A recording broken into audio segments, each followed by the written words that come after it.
그러면 고프코어는 어떻게 입어야 되는지 여러 가지 요소들에 대해서 이야기를 좀 해볼게요.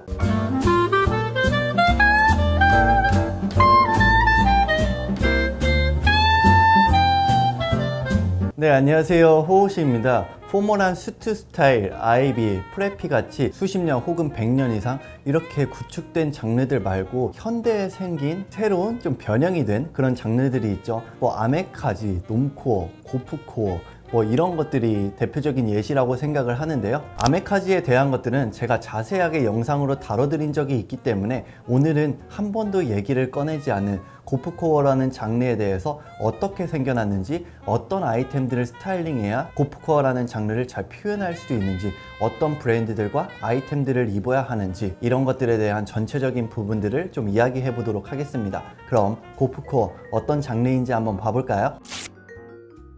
일단 고프코어라는 장르를 사실 뭐 브랜드 측에서나 아니면 수많은 인플루언서들이 예전부터 많이 입어오고 표현을 해왔지만, 이 고프코어라는 장르가 대중들에게 스며들게 된 계기는요, 팬데믹 상황이 좀 크다고 말씀드릴 수 있습니다. 팬데믹으로 인해 사람들이 이제 제한적인 상황에 놓였기 때문에 그런 스트레스를 표출하기 위해서 야외 활동이 증가하게 됐고, 이런 상황들을 패션계가 주목을 하면서 하이킹 부츠나 테크니컬 부츠 등의 다양한 아웃도어 스타일을 선보이게 되면서 대중들에게 고프코어라는 장르가 주목을 하게 됐고, 또 다른 예시로는 사실 등산이라는 게 몇 년 전까지만 해도 어른들이 많이 하는 그런 운동, 문화생활 이런 것들로 여겨지는 것 같이 느껴졌는데, 요즘은 뭐 구독자 여러분들도 잘 아시다시피 뭐 주변만 둘러봐도 젊은 층들이 굉장히 등산 활동 같은 것들을 많이 하면서 고프코어라는 장르에 조금 더 관심이 가지 않았나 그런 생각도 듭니다. 그럼 이 고프코어라는 단어가 언제 처음에 등장했냐면 2017년에 더 컷의 에디터인 제이슨 첸이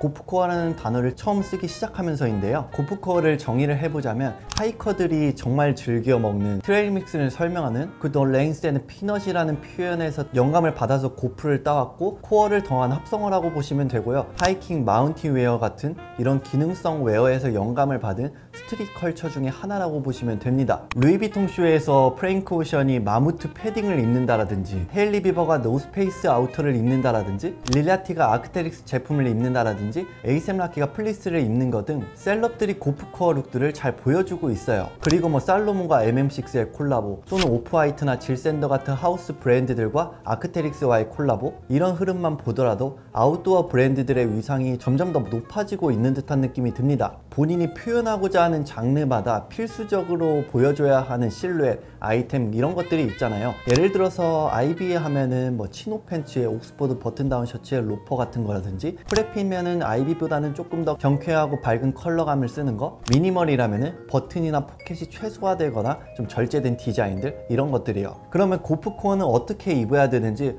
여러 가지 요소들에 대해서 이야기를 좀 해볼게요. 첫 번째로는요, 색상 같은 경우에는 밝은 톤을 활용하는 경우가 굉장히 많습니다. 그 이유는 여러 야외 활동을 하기 때문인데요. 자연과 대비되는 뭐 레드나 오렌지, 퍼플 등 팝스러운 느낌의 다채로운 컬러감들을 굉장히 많이 사용을 합니다. 두 번째로는요, 볼륨진 실루엣과 레이어드, 이렇게 두 가지 키워드로 말씀드릴 수 있습니다. 레이어링이라는 거는 사실 고프코어 뿐만 아니라 다양한 장르에도 활용할 수 있는 키워드이지만, 하이킹 룩의 베이스가 레이어링이기 때문에 고프코어도 이를 따르고 있는 경우가 많습니다. 옷을 더 껴입던지 빼입든지를 통해서 이제 움직임에 대한 자유도를 좀 높여줄 수 있는 효과를 지닐 수 있고요. 그래서 재킷의 패턴 같은 경우에도 여러 겹 껴일 수 있는 오버사이즈드한 볼륨진 이런 실루엣들이 많고, 팬츠도 루즈하지만 스트레이트 핏이고 플레어 핏은 아닙니다. 세 번째로는요, 로고 플레이입니다. 고프코어에서 로고는 굉장히 중요한 역할을 하는데요. 구독자 여러분들도 잘 아시다시피 가슴 부분이나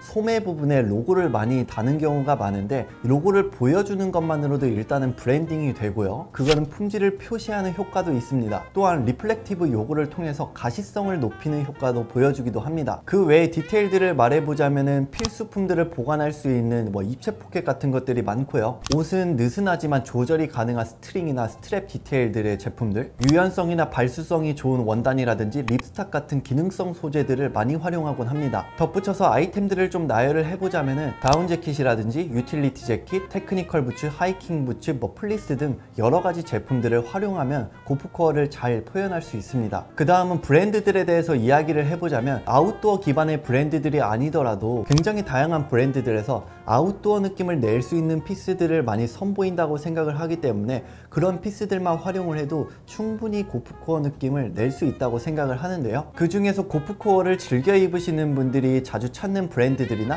제가 개인적으로 좋아하는 브랜드들을 조금 나열을 해드리자면 노스페이스, 마무트, 콜롬비아 블랙라벨, 나나미카, 화이트 마운티니어링, 살로몬, 데상트 얼터레인, 스노우피크, 아크테리스, 파타고니아, 로아 등이 있을 것 같고요. 이 중 제 개인적인 테이스트로는 나나미카를 좋아하긴 합니다. 편안한 무드를 보여주지만 너무 아웃도어스럽지 않고 캐주얼한 구두와 믹스매치하기 좋은 아이템들도 많아서 그런지 제가 만약 그 고프코어를 입는다면은 어느 정도 가볍게 느낌만 낼 수 있는 나나미카의 레퍼런스를 받아서 입지 않을까 생각이 듭니다. 그리고 고프코어 하면은 2010년에 약간의 부상이 있었던 테크웨어라는 장르와 연관시켜서 설명하는 경우가 좀 많은데요. 이 차이에 대해서 가볍게만 좀 짚어드리자면 일단 테크웨어 같은 경우에는 도시 환경에 맞는 실용적인 의류를 기반으로 디자인을 하는 경우가 많고 색상 자체가 조금 어둡고 그리고 핏한 실루엣들이 많습니다. 그런데 고프코어 같은 경우에는 아웃도어 기반으로 멋을 보여주는 브랜드들이고요. 색상도 밝은 컬러감들이 많고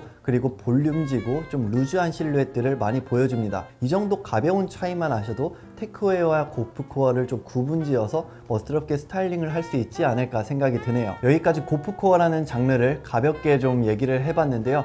나중에 또 구독자 여러분들이 어떤 하나의 장르에 대해서 궁금하신 점이 있다면 자유롭게 댓글로 남겨주시면 제가 고려를 해서 컨텐츠를 만들 수 있도록 노력을 하도록 하겠습니다. 네, 오늘도 구독과 좋아요, 댓글 꼭 남겨주세요. 감사합니다.